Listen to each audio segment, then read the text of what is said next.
13 मार्च 2026 को खत्म हुए हफ्ते में भारतीय बाजार में कह सकते हैं कि मंदड़ियों ने पूरी तरह से कब्जा कर लिया।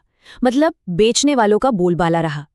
तो चलिए सीधे मुद्दे पर आते हैं और समझते हैं कि भाई इस हफ्ते बाजार में इतनी बड़ी गिरावट आई तो आई क्यों। इस पूरे हफ्ते की कहानी ना बस इस एक हेडलाइन में सिमट जाती है, मंदड़ियों की पकड़ मजबूत। इसका सीधा सा मतलब है कि पूरे हफ्ते बाजार पर बेचने वाले हावी रहे और कीमतें जाहिर है लगातार नीचे और नीचे गिरती चली गई। और असर कितना गहरा था, खैर ये एक नंबर सब कुछ बता देता है। सेंसेक्स पूरे हफ्ते में 5.5% से भी ज्यादा नीचे।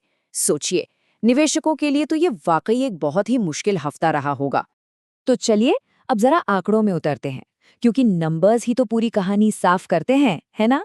देखते हैं कि जो हमारे बड़े इंडेक्स हैं वो कहाँ पहुंचे और बाजार का मूड या कहिए मिजाज कैसा रहा।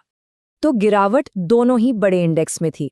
सेंसेक्स गिरा 5.52% और बंद हुआ 74,563 पर।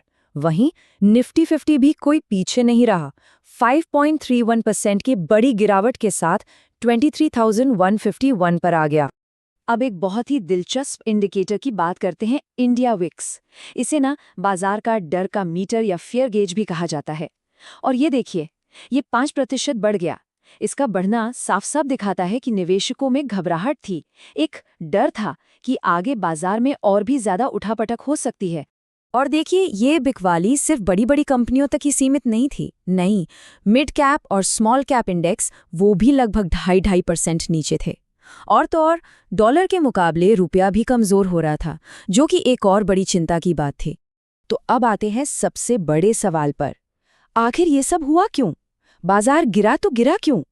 इसके पीछे 3 बड़े कारण सामने आ रहे हैं। तो बाजार पर ना समझिए एक तरह से 3 तरफ से मार पड़ रही थी।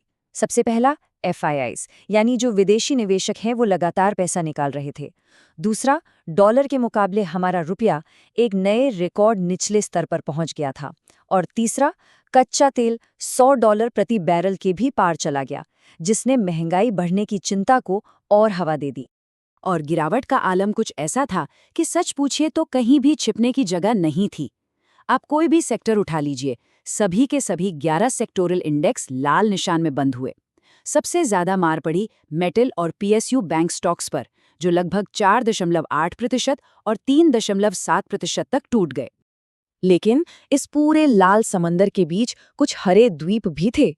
हाँ, कुछ स्टॉक्स ऐसे भी थे जो बाजार की इस गिरावट की लहर के खिलाफ तैर रहे थे और उन्होंने पॉजिटिव रिटर्न दिया। यहाँ पर कहानी बिल्कुल 2 हिस्सों में बटी हुई है। एक तरफ थे L&T, हिंडाल्को और टाटा स्टील जैसे दिग्गज, जो 5 से 7% तक नीचे चले गए। तो वहीं दूसरी तरफ टाटा कंज्यूमर और HUL जैसे स्टॉक्स थे, जो न सिर्फ मजबूती से खड़े रहे बल्कि बढ़त के साथ बंद हुए। और इन स्टॉक्स की तेजी के पीछे ना अच्छी खासी ठोस वजह थी। मिसाल के तौर पर टाटा मोटर्स को देखिए, 5,000 से ज्यादा बसों का तगड़ा ऑर्डर मिला। ACME सोलर ने राजस्थान में एक बड़ा प्रोजेक्ट चालू किया और नतीजा, स्टॉक एक ही हफ्ते में 12% ऊपर। और HFCL, उसे तो 10,159 करोड़ की एक जबरदस्त ग्लोबल डील मिली। तो इससे पता क्या चलता है? यही कि चाहे मार्केट का माहौल कितना भी खराब क्यों ना हो, अच्छी और मजबूत खबरें किसी भी स्टॉक को सहारा दे सकती हैं। तो इस हफ्ते की कहानी तो कुछ कैसी थी। अब सवाल उठता है कि आगे क्या, किस चीज पर नजर रखनी चाहिए। तो आगे के लिए एक बड़ा अपडेट है IPO को लेकर।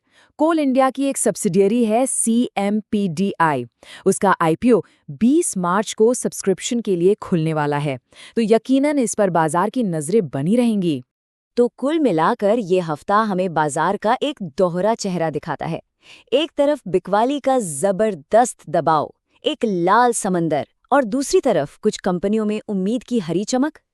और ये हमें एक बहुत ही जरूरी सवाल के साथ छोड़ जाता है कि जब चारों तरफ बिकवाली का ऐसा माहौल हो, तो एक निवेशक के लिए अवसर, वो हरे मौके आखिर कहाँ छिपे होते हैं।